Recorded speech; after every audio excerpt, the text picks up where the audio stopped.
Alrighty, in today's video I'm going to take a break from saying things that make the brand slaves and console cultists lose their damn minds. So I came across this post on Reddit and it got me thinking a little bit. Looking at some of the videos on YouTube, I came to the conclusion that it takes roughly 8 to 10 minutes to drive across the map in Mario Kart World. This is similar to the time needed to cross Cyberpunk's Night City, so I went ahead and placed the MKW map in the image above. It's a guesstimate, and it might end up feeling a bit smaller, maybe. Either way, I'm hyped AF and can't wait to spend days and days exploring the map soon! So first off, that's some wild leaps of logic there. I'm going to tear that apart in a minute, but I suspect the room in which this theory was crafted might have been thick with the hazy, slightly blue, smoky atmosphere of a recreationalist. But I'm going to bite because that is an interesting question. Now then, here we are, just outside Night City's southern borders. Lots of very cranky border guards right over there. And here is my glorious Cyberpunk kart, my Cyberkart, with which we'll be testing how long it does actually take to Mario Kart our way from one end of Cyberpunk's map to the other. From all the way down south to as north as we can go before the game does that thing where it blacks you out and resets you facing the other way because that's the end of the map, which I can only presume is done thanks to some sort of borged up Lakitu. I just took a break from recording that because I said that just off the cuff, and I asked ChatGPT to imagine what that was, and it's kind of awesome. Like, you know, AI images, blah blah blah, it's slop, but that concept is kind of fucking awesome. Reminds me a bit in certain Teenage Mutant Ninja Turtles comics where Donatello gets himself all cyborged up. Oh, and yeah, the kart, by the way, that's a mod, so sadly it won't be coming with me when I actually play this on the home of Mario Kart. And someone already did ask the developers, are they doing any special Nintendo stuff for this version? They already said no, so don't expect any Mario costumes or moustaches or indeed karts to be added to the game. Unless they were lying. They've lied about updates before. Said, no, we're done with updates. Boom, there's a new update. So you never know with those guys. But it is super fun to drive. So if you are playing this on PC, I'll link it in the down below for you to give a go. It is life-threateningly fast and zero tread on those tires. So it's just slippery as F. But yeah, off we go.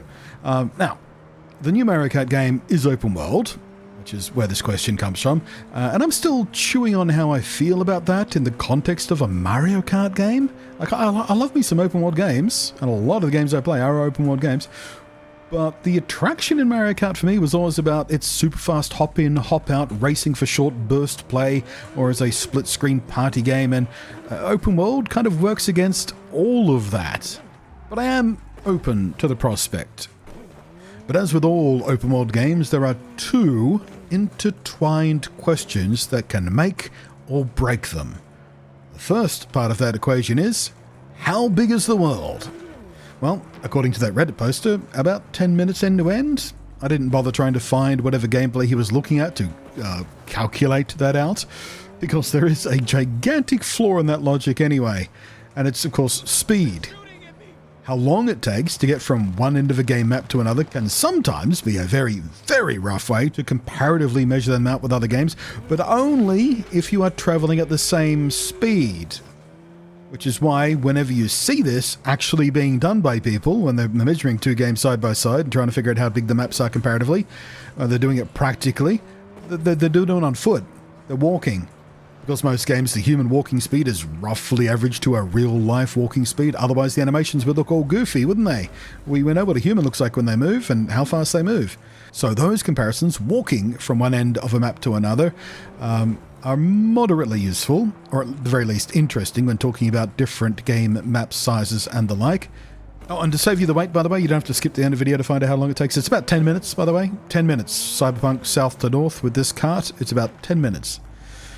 I mean, give or take a minute if you accidentally happen to start a gang war along the way by clipping a car and then catch the cops in a bit of crossfire between the two gangs, and then they blow up your glorious kart, so you have to steal a sedan, and when they blow that up, you have to steal a damn cop car to finish the trip. Night City is... Night City is full of red shells! But also, of course, this modded kart can go up to 319 kilometers an hour, which, for the record, is 3 or 4 times as fast as a real-world racing kart. And that's kind of horrifying to think about all on its own. I've come off a motorbike before at just about 60 kph, and that was enough to cram up my handlebars pretty damn good, and also dislocate my goddamn shoulder. Thankfully, I was at the time wearing an armoured jacket and a full-face helmet, otherwise things could have been much worse. But hey, how fast do Mario Kart karts go? Well, thanks to some in-game information in my own favourite version of the game, Double Dash, combined with some people over at /TheyDidTheMath, who did the math, it's about 120 kph, or 75 mph, if you do not live in a civilized country. So my kart goes about 165% faster than a Mario Kart goes. But then, unlike in Mario Kart, I'm not going at ballistically top speed or accelerating to top speed at almost all times, because that's what you do in Mario Kart. So there's that too, a big difference in how you're moving through the world, not just how fast you're moving through the world. If I floor it in this thing, on these streets, in this map, in this game, with this traffic, with those cops, in this kart, I'm going to smash into every solid surface, kill a bunch of pedestrians, and wind up being target practice for the local coppers. And / all criminals, but I repeat myself. Haha, ACAB. But since the in-game's GPS told me my marked endpoint at the other end of the map was just under 10 kilometers away from where I started, and it took me about 10 minutes to get there, we can do the math and find out I was averaging at 60 kph, or about 37 mph. About half the top speed of Mario Kart. So then you have to consider the average speed you can do in Mario Kart at all, and it's a game where racetracks are specifically designed to allow for high-speed travel, because that's the fun part of that game, going as fast as possible, dangerously fast at all times, so it's probably a higher average speed, right? But then, how do the open world roads affect all of that? We're only used to traveling on the actual racetracks, aren't we? So yeah, it all gets very, very fuzzy, very, very quickly. The point is, how long it takes to drive from one end to another is next to useless as a comparison point when you're trying to scale the maps between these two games against one another like this. Then we come to the second part of that twinned question that every open world game must face. How big is the map, but also, is there much stuff in it? Because I'm sure most of us have experienced at least one so-called open world game that felt incredibly dull and uninteresting and tedious, because for all the scope and scale of its massive open world, they didn't actually put much to do in that open world. Hands up anyone who played Starfield and wanted to explore a planet. Yeah. I know, open world, but nothing to do in almost everywhere you went.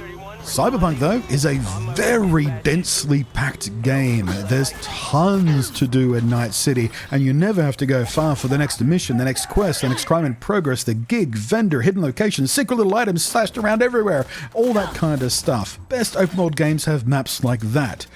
For another example, Fallout 4. It has very deliberately empty sections for quite some distances to help, sell the post-apocalyptic wasteland of it all. But also, when you do get to dense areas scattered around the map, they can also be very, very dense with all kinds of shit to discover.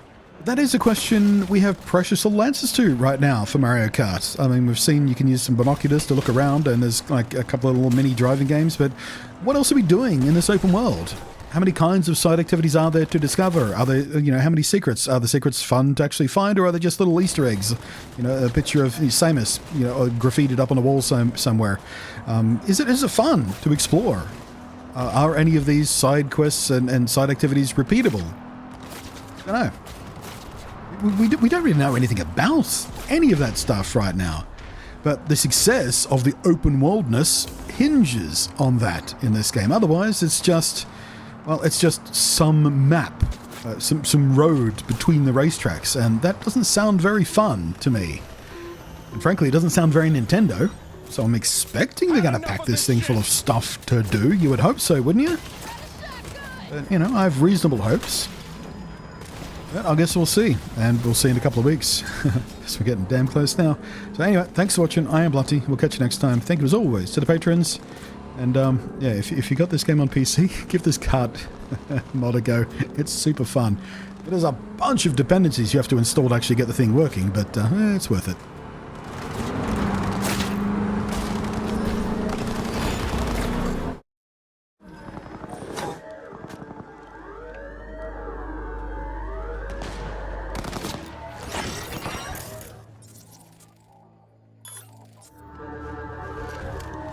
NCPD! NCPD! Jesus Christ.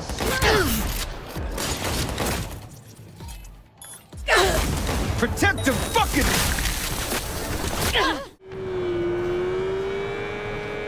Slow down, Turbo. You'll get us killed. Again.